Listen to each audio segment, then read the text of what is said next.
हवा निकल गई।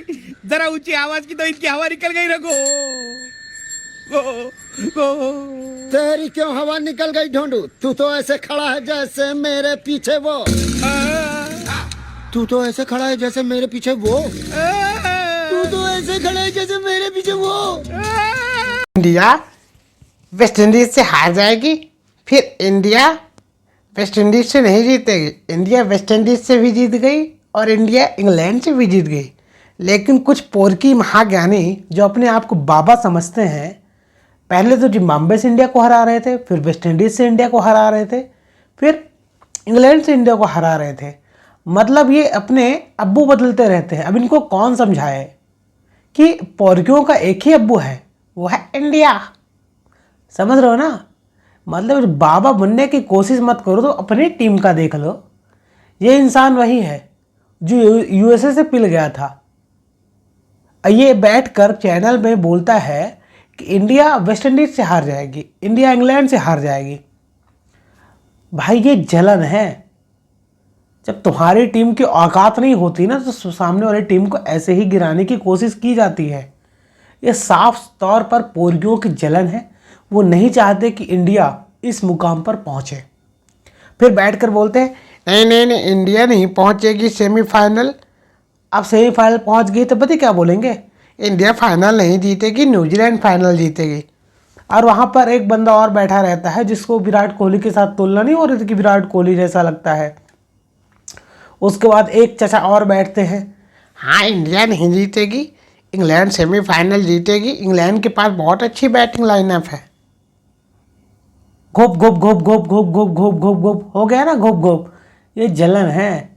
तुम पोरकियों ऐसे ही चलती रहो और भगवान से दुआ करो कि इंडिया हार जाए, क्योंकि जब तुम दुआ करोगे तभी इंडिया जीतेगी। तुम्हारे बस की बात तो है नहीं। अपने अब्बू बदलते रहते हो।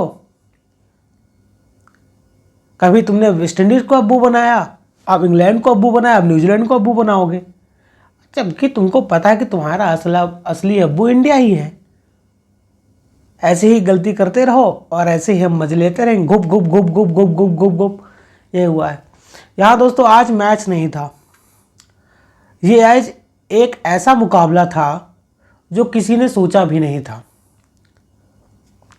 भाई सेमीफाइनल का मुकाबला, भाई जान हलक में आ गई थी। ऐसा लग रहा था कि इंडिया 254 बनाने के बाद भी हार जाएगी क्या। एक पल के तो लग गया था ना, जब 185 रन बन गए थे, 5 ओवर बचे हुए थे, वहाँ से रन चेज होता है। लास्ट के 6 ओवर में 82 रनों की ज़रूरत थी इंग्लैंड को। वो रन चेजेबल था। वो जान हलक में आ गई थी कि कहीं इंडिया के साथ घोप घोप ना हो जाए। लेकिन फिर हमारे गेंदबाजों ने कमाल कर दिया। लेकिन जैकब बैथल, वो बंदा इंग्लैंड की तरफ से अकेले लड़ा।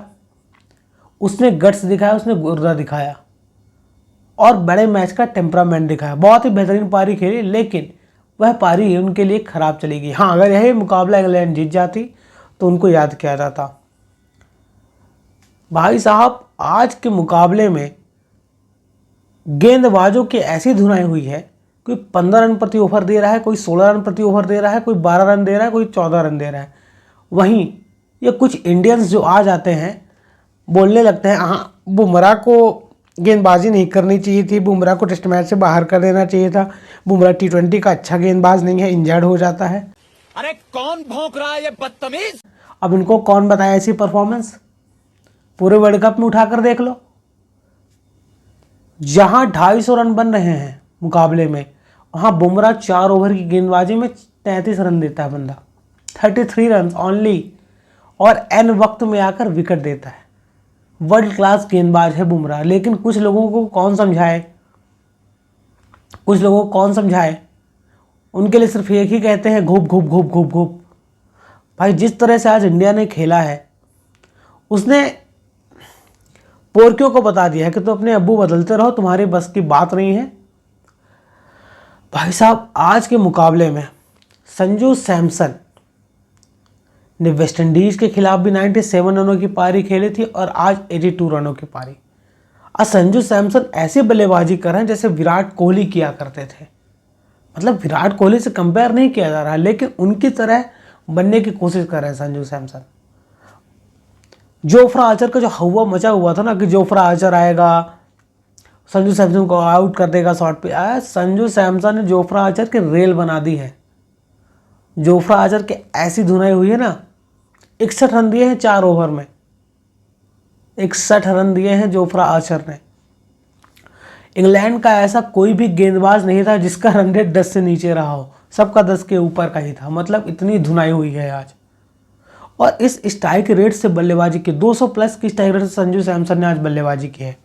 आज पूरा टीम एफर्ट था। हाँ, अगर एक बंदे को छोड़ दिया जाए, अभिषेक शर्मा को, ठीक बक बहुत थोड़ी है, पैर छू रहा है।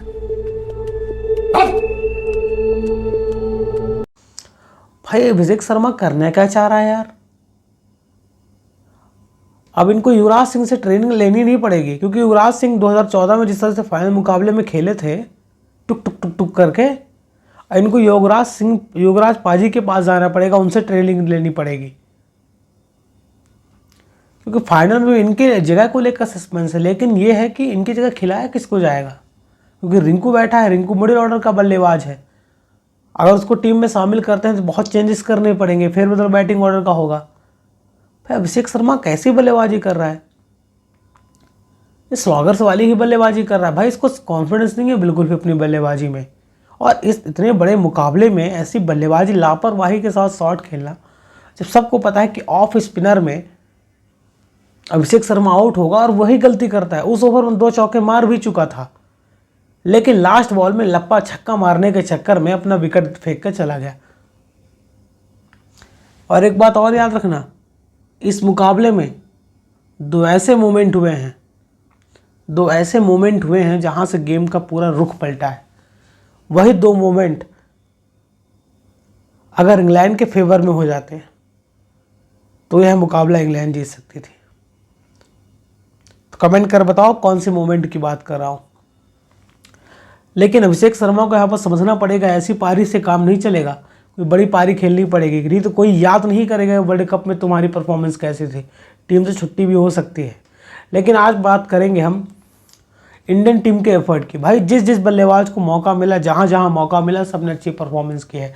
तिलक वर्मा के 7 बॉलों पे 21 रन को भूलना नहीं चाहिए, और जोफ्रा आर्चर के एक ही ओवर में जो 3 छक्के मारे हैं, वहीं से पूरा मोमेंटम बदला है।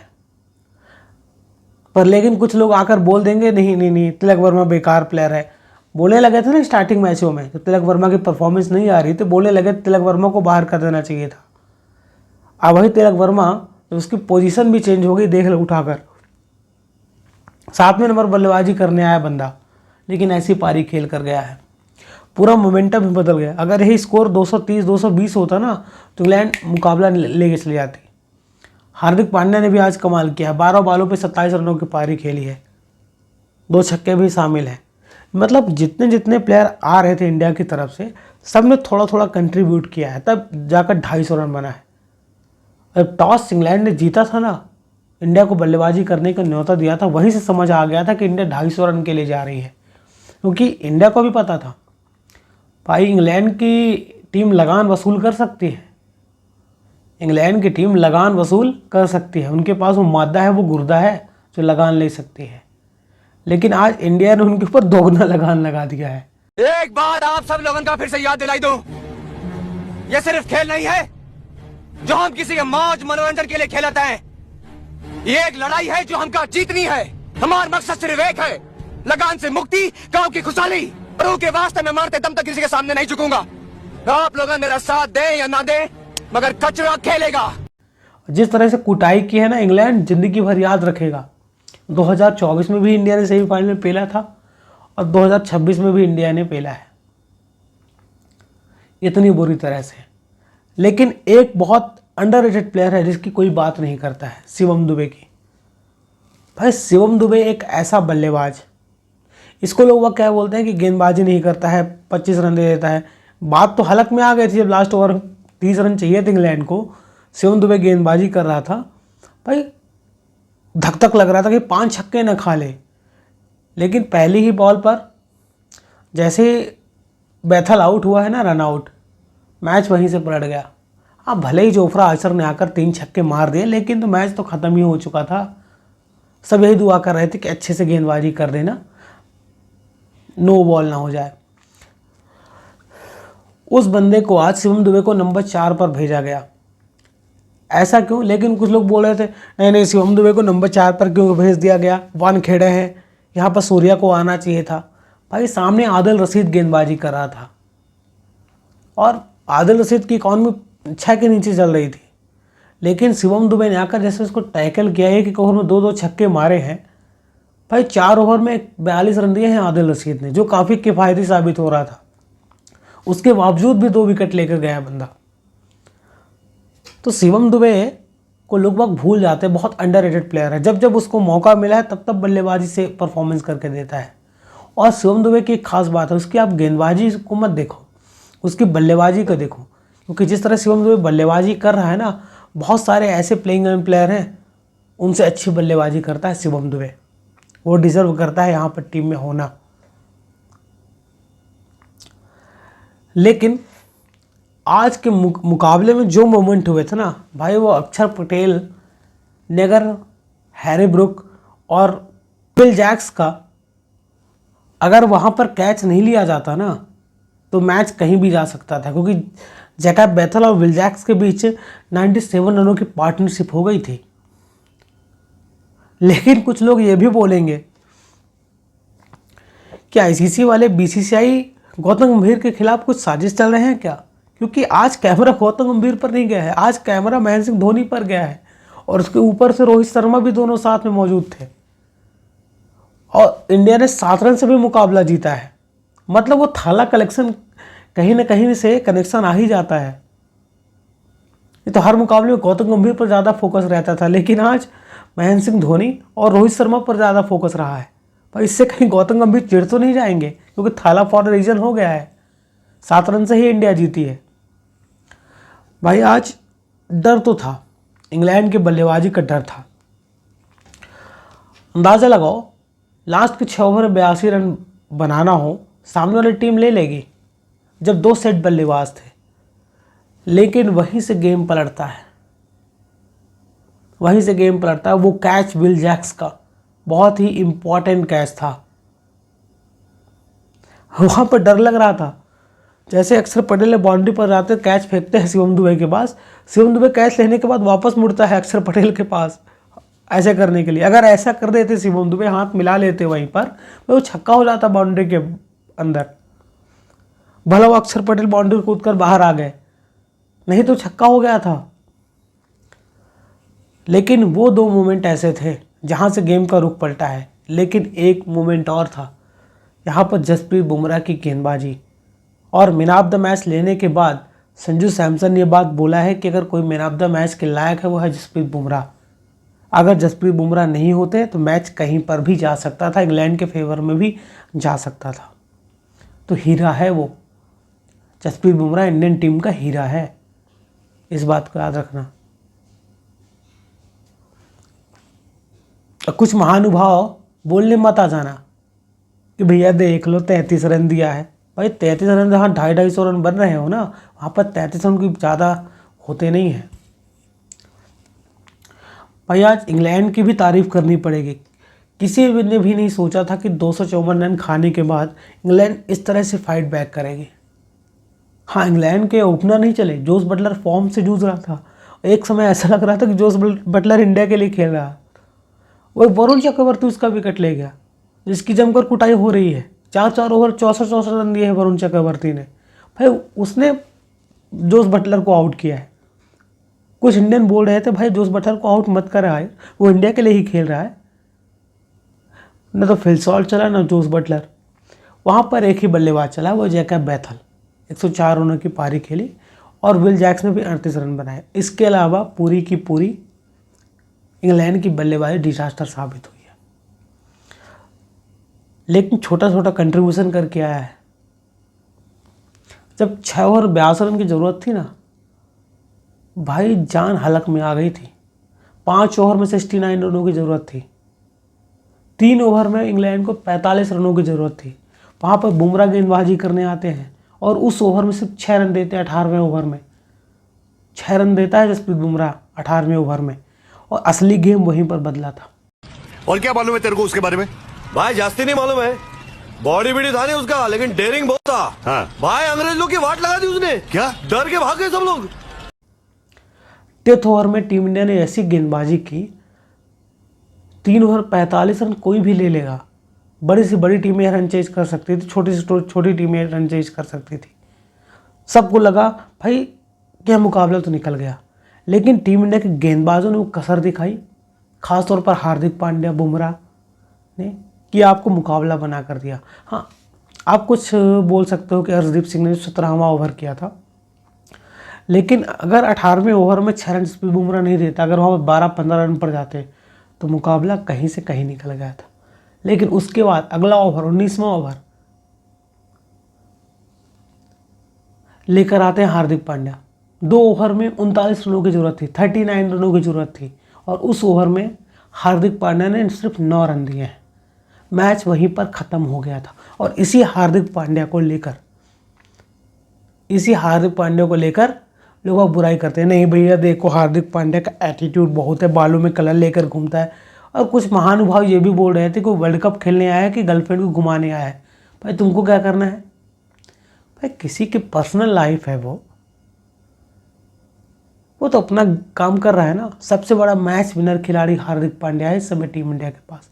ऐसा प्लेयर दुनिया में कहीं भी नहीं है जिस तरह हार्दिक पांड्या है। चाहे वो बल्लेबाजी हो, चाहे वो गेंदबाजी हो, हर बड़े मैचों में डिलीवर करके देता है हार्दिक पांड्या। और ठीक आज हार्दिक पांड्या ने करके दिया है। कुछ लोग सवाल उठाने लगे थे हार्दिक पांड्या के परफॉर्मेंस पर। देख लो आज 19वां ओवर 9 रन दिया है बंदे ने, ठीक है ना। उसके बाद लास्ट ओवर में 30 रनों की जरूरत थी, सब ने सोचा कि मुकाबला जीतेगी। शिवम दुबे आते हैं, 22 रन देते हैं उस ओवर में, और टीम इंडिया 7 रन से मुकाबला जीतती है।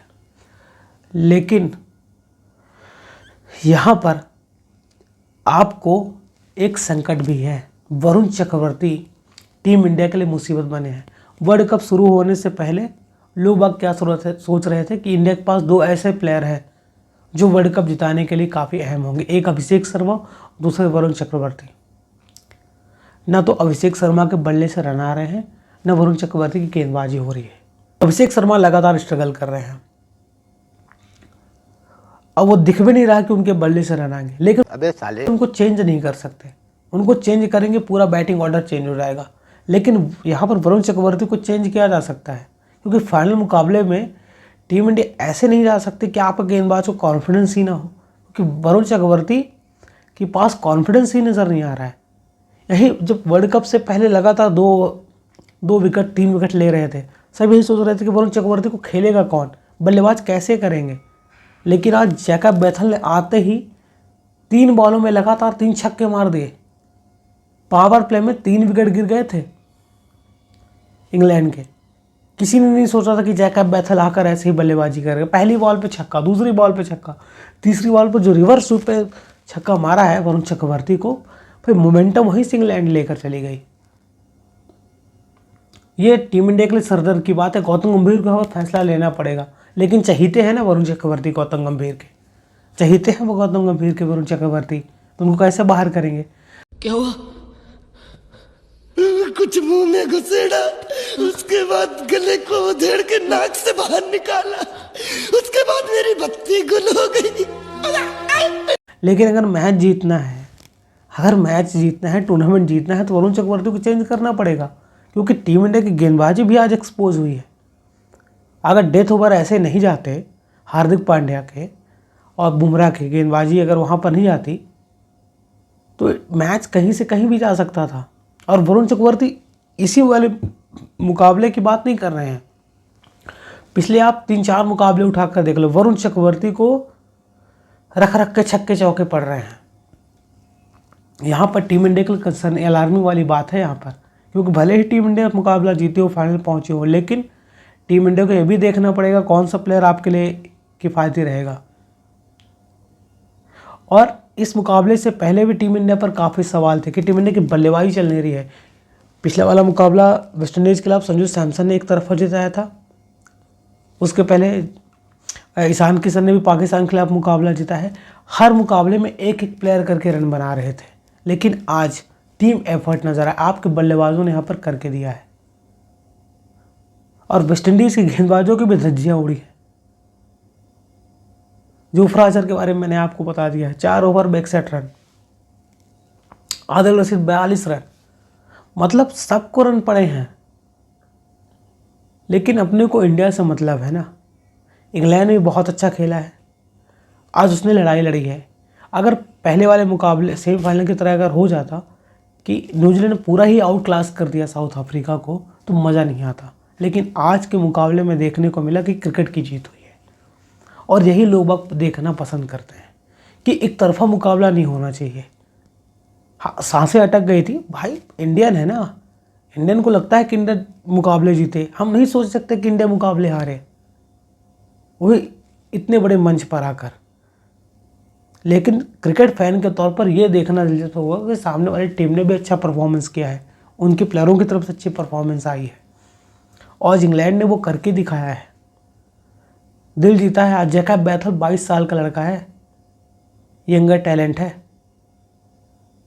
उसने इतनी बेहतरीन पारी खेली जो जोस बटलर से उम्मीद की जा रही थी। वो तो इंडिया के लिए ही खेल रहा था भाई। आज के मुकाबले में ऐसा लग रहा था कि मुकाबला कहीं निकल ही ना जाए। शुरुआत में विकेट तो टीम इंडिया के मिल गए थे, पावर प्ले में इंडिया ने ले लिए थे इंग्लैंड के, लेकिन जब इनके बीच बीच में पार्टनरशिप होती रही ना, और एक बल्लेबाज शुरू से लेकर अंत तक खेलता रह गया, वही पूरा मोमेंटम लेकर चला गया था। और वहीं पर हार्दिक पांड्या की गेंदबाजी और बुमराह की गेंदबाजी ने लाज बचाई है। हार्दिक ने भी 4 ओवर में 37 रन देकर 2 विकेट हासिल किया है। बड़े मैचों में हमेशा ही हार्दिक पांड्या की परफॉर्मेंस होती है और बड़ी टीमों के खिलाफ होती है। सही पकड़े हैं। इसी को लोग वक्त सवाल उठाते हैं हार्दिक पांड्या को बाहर करने के। वहीं संजू सैमसन थाला फॉर ए रीजन सीएसके के लिए खेलेगा इस साल आईपीएल में, और उसने बताया है भाई उसके साथ भी कितना गलत हुआ है ना। एशिया कप में उसको नंबर 5 पर खिलाया जाता, फिर 2-3 मैचों बाद उसको बाहर बिठा दिया गया। वर्ल्ड कप में एक भी मुकाबला नहीं मिल रहा था। अभिषेक शर्मा को बीमारी होती, उसके बाद संजू को मौका मिलता है एक मैच के, फिर अभिषेक शर्मा लगातार फ्लॉप होता है। तब ज़रूरत थी टीम इंडिया को, क्योंकि सबने पढ़ लिया था कि ऑफ स्पिनर के सामने टीम इंडिया के लेफ्ट हैंडर फंसते हैं टॉप ऑर्डर के। तब संजू सैमसन को मजबूरी में लेकर आया गया था। फर्स्ट चॉइस संजू सैमसन नहीं थी, कि फर्स्ट चॉइस संजू सैमसन बिल्कुल भी नहीं थी ओपन करने के लिए।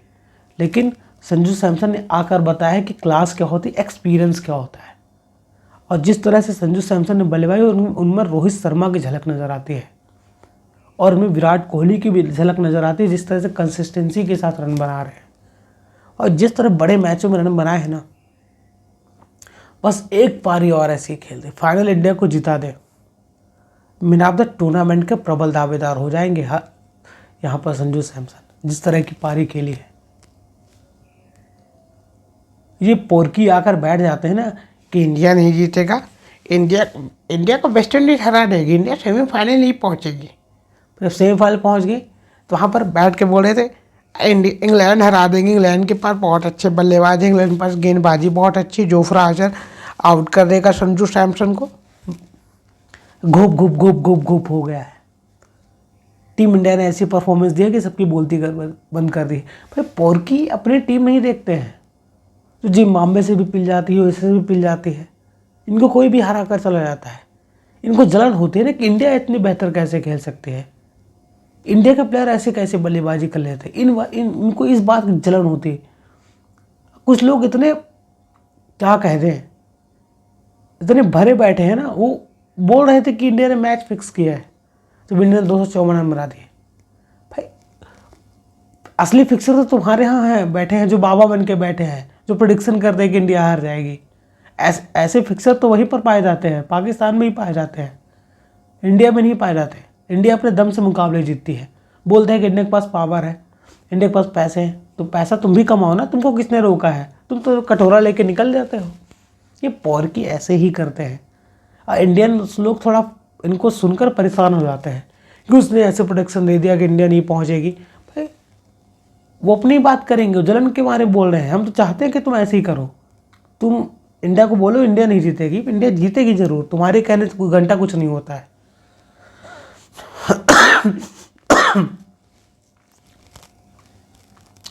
भाई आज का मुकाबला असल में सेमीफाइनल था, एक तरफा मुकाबला नहीं हुआ, दोनों टीमें आपस में टक्कर करते हुए नजर आई। यहाँ पर वीक लिंक टीम इंडिया के लिए थे अभिषेक शर्मा, वरुण चक्रवर्ती और सूर्य कुमार यादव की फॉर्म। बाकी टीम इंडिया के सभी प्लेयरों ने परफॉर्मेंस की, चाहे वो बल्लेबाजी रही हो चाहे वो गेंदबाजी रही हो। तो आपको क्या लगता है, इंडिया न्यूजीलैंड को सेमीफाइनल में हरा पाएगी या नहीं हरा पाएगी? कमेंट बॉक्स में अपनी राय जरूर बताएं। वीडियो अच्छा लगा हो तो वीडियो को लाइक और चैनल को सब्सक्राइब करना बिल्कुल ना भूलें। जय श्री राम।